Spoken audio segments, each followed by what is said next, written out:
महंगे महंगे होटलों पर जाकर ढेर सारे पैसे खर्च करके वो भी इस रेसिपी को खाना तो बहुत ही ज़्यादा महंगा पड़ता है। तो आज मैं बताऊंगी आपको ये रेसिपी हमने कैसे बनाई। ये है चिकन से बने हुए कबाब।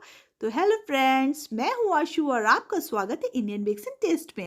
टेस्टी से चिकन कबाब बनाने के लिए मैंने लिया है 750 ग्राम बोनलेस चिकन।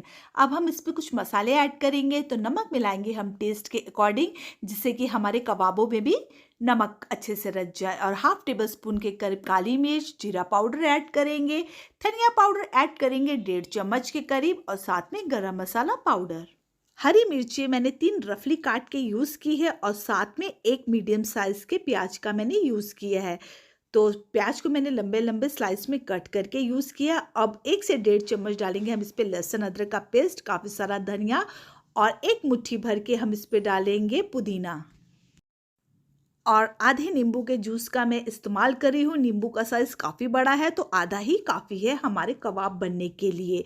तो रस को भी हम इस पे निचोड़ कर डाल देंगे अच्छे से। अगर आप छोटे नींबू का यूज़ कर रहे हैं तो आप 1 से 1.5 नींबू का इस्तेमाल कर सकते हैं। अब सारी चीज़ों को हम हाथों से अच्छे से मिक्स करेंगे। तो मिक्स मैंने इसे बहुत ही अच्छे से कर लिया है, इस तरह से दबाते हुए। अब मैं इसे रेस्ट के लिए 20 से 25 मिनट छोड़ूंगी, ताकि चिकन के अंदर पूरा अच्छे से फ्लेवर आ जाए मसालों का।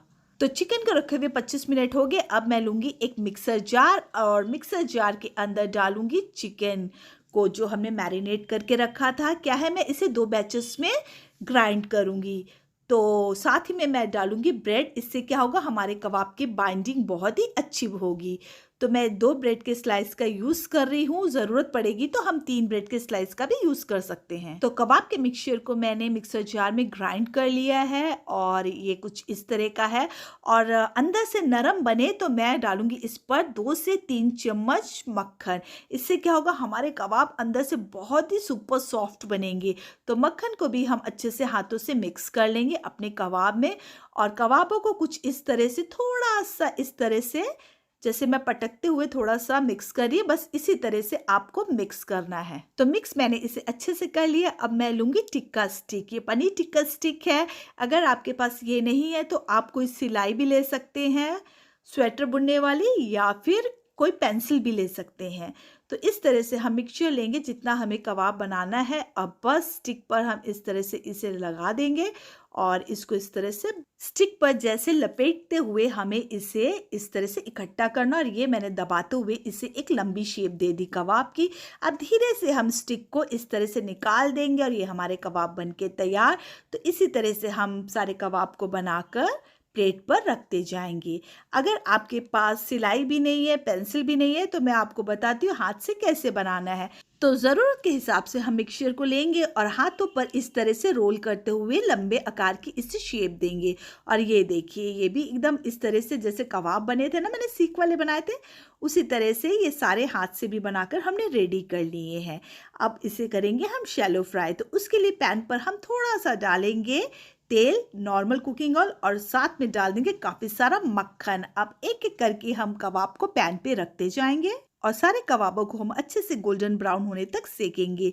जैसे ये नीचे से सिक जाए तब हम सारे कबाबों को धीरे से पलट देंगे, और इन्हें हम दूसरी साइड से अब अच्छे से सेकेंगे। तो कबाबों को पलटते हुए थोड़ा ध्यान से पलटिएगा।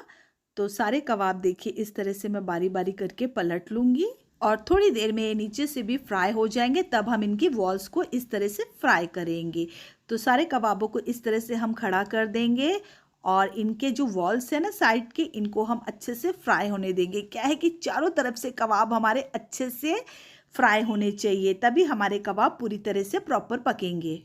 तो बस सबकी वॉल्स को मैं एक साइड से फ्राई कर लूँगी, और जब ये एक साइड से फ्राई हो जाएगी तब मैं वॉल्स को इस तरह से पलटते हुए दूसरी साइड से फ्राई करूँगी। यानी कि चारों तरफ से मैंने कबाबों को अच्छे से सेक लिया है, और इसी तरह से सारे मैं बनाकर रेडी कर लूँगी। और ये देखिए बहुत ही अच्छे से गोल्डन ब्राउन हो चुके हैं, बहुत ही अच्छे से पक चुके हैं। अब हम इन्हें निकाल कर एक प्लेट पर ट्रांसफ़र कर लेंगे, और सारे कबाबों को मैं सेम इसी प्रोसेस से, सेम इसी तरीके से सेक लूँगी। तो देखा आपने, है ना, कितना मज़ेदार तरीका। घर पर कबाब को हम कितने मज़े और आसानी से बना सकते हैं, और इन्हें शैलो फ्राई करके तैयार भी कर सकते हैं। आप इसे स्टार्टर की तरह इस तरह से भी खा सकते हैं, लेकिन मैं इसे ग्रेवी वाला बना रही हूँ। तो बचे हुए तेल और मक्खन पर मैं डालूंगी थोड़ा सा जीरा और साथ में डालूंगी लौंग, काली मिर्ची, दालचीनी और हरी इलायची। इनको हम थोड़ा सा अच्छे से क्रैकल होने देंगे। भाई हम शाही नवाबी कबाब बना रहे हैं चिकन के, तो काजू को हम कैसे भूल सकते हैं। तो मैंने 15 से 20 काजू लिए हैं, उसको हम कर लेंगे मसालों के साथ ही फ्राई। अगर आपके पास काजू नहीं है तो आप काजू टुकड़े का भी यूज़ कर सकते हैं या तो काजू का पेस्ट का भी यूज़ कर सकते हैं, लेकिन काजू का पेस्ट आपको ग्रेवी में मिक्स करना है, इस वक्त आपको फ्राई नहीं करना है। तो बस इतनी सी सिंपल बात याद रखिएगा काजू के लिए। तो काजू भी फ्राई हो चुके हैं और मैंने 2 मीडियम साइज के प्याज लिए, उनको भी मैंने इस पे डाल दिया और साथ में लिए हैं लहसुन, अदरक और हरी मिर्ची। इन सब को हम अच्छे से सॉफ्ट होने तक पकाएंगे। और आप देख सकते हैं मैं साबुत लहसुन और साबुत मिर्ची का यूज़ कर रही हूँ, अदरक को मैंने काट के लिया है।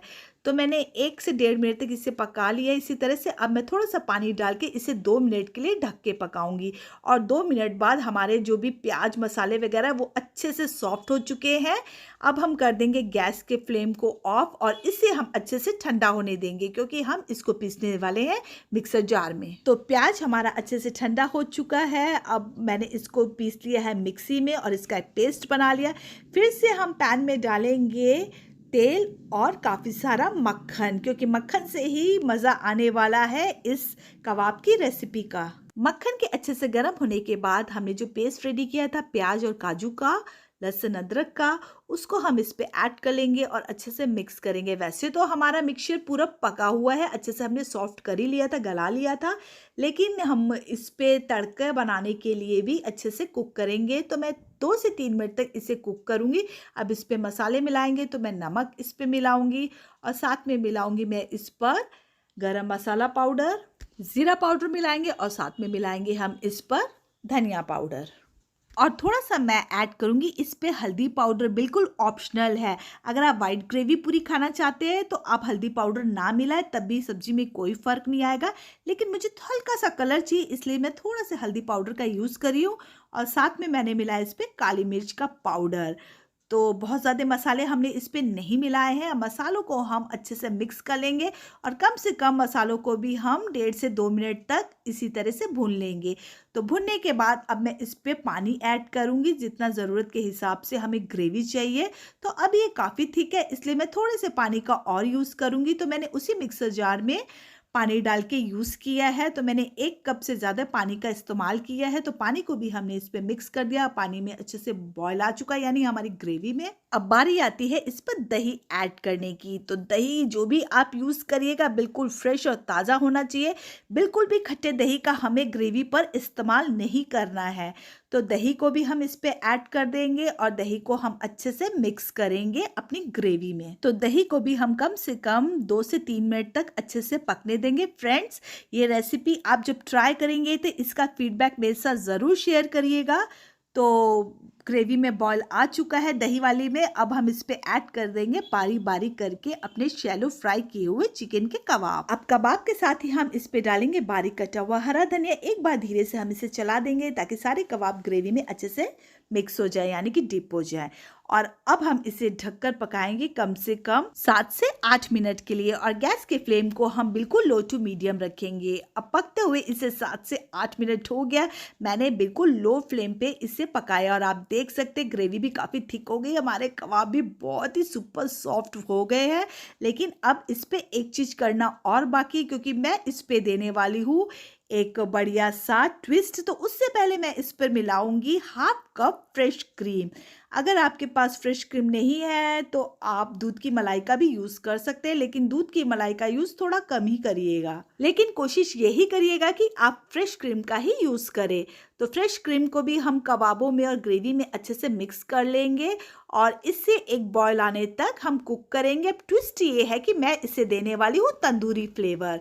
तो ये प्रॉपर पक चुकी है। अब मैं गैस के फ्लेम को कर दूंगी ऑफ और दूसरी गैस पर मैंने कोयले को गर्म करने के लिए रख दिया है और कोयला गर्म हो गया है। मैंने बीच में रख दी कटोरी कबाब के बीच में। अब मैं इस पे कोयला रखूंगी और पिघला हुआ मक्खन मैं इस पे डाल दूंगी और फटाफट से हम धुएं को कैद कर लेंगे अपनी कढ़ाई पर। भाई कैद तो करना ही था, इस स्मोकी फ्लेवर के धुएं से हमारी कबाब की ग्रेवी और जो कबाब बनने वाले बिल्कुल तंदूरी स्टाइल के बनने वाले हैं। तो 1 से 2 मिनट बाद हम ढक्कन को हटा देंगे और कटोरी को निकाल के हम बाहर कर देंगे। तो देखा आपने, मैंने कितना सारा आपका पैसा बचा दिया बाहर जाके खर्च करने से।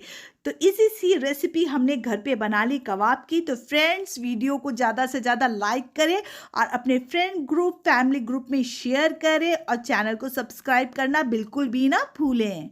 तो सर्व करने से पहले डाल लीजिए हरा धनिया और मज़े से आइए आप भी इंजॉय कीजिए मेरे साथ टेस्टी से तंदूरी कबाब की रेसिपी का। मिलते हैं नेक्स्ट वीडियो में। बाय।